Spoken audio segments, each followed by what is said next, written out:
Square গ্রুপের প্রতিষ্ঠাতা Samson H চৌধুরীর জন্মশতবার্ষিকী উপলক্ষে ৫৬,০০০ মাইল জুড়ে শীর্ষক মোবাইল হেলথ কেয়ার প্রোগ্রাম চালু করেছে স্কয়ার গ্রুপ। এ উপলক্ষে গুলশানের স্যামসন সেন্টারে এক প্রেস ব্রিফিংয়ের আয়োজন করে প্রতিষ্ঠানটি। ব্রিফিংয়ে স্কয়ার ফার্মাসিউটিক্যালসের ম্যানেজিং ডিরেক্টর তপন চৌধুরী জানান, এই সেবা চলবে সারা দেশের ৬৪টি জেলাতেই। প্রথমে একটি গাড়ি নিয়ে ঢাকা থেকে শুরু হবে স্বাস্থ্য সেবা কার্যক্রম, পরে পর্যায়ক্রমে তা পৌঁছে যাবে সারা দেশে। সেবার মধ্যে থাকবে প্রাথমিক স্বাস্থ্য পরীক্ষা, পরামর্শ, প্রয়োজনীয় চিকিৎসা ও ওষুধ।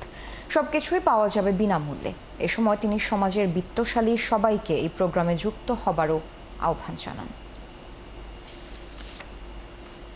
ডক্টরের কাছে যাওয়ার মতো যথেষ্ট সামর্থ্য নাই, তাদের জন্যেই এই হসপিটালটি মুভ করবে এবং হসপিটাল ভিতরে আপনারা নিজেরা গেলেই দেখতে পারবেন যে সেখানে এক্সামিন করার ব্যবস্থা আছে। বাট ইনিশিয়ালি এইটা ঢাকার আশপাশে শেষ করে তারপরে আমরা বিশেষ করে ইন্ডাস্ট্রিয়াল এরিয়াতে আমরা মুভ করতে চাই।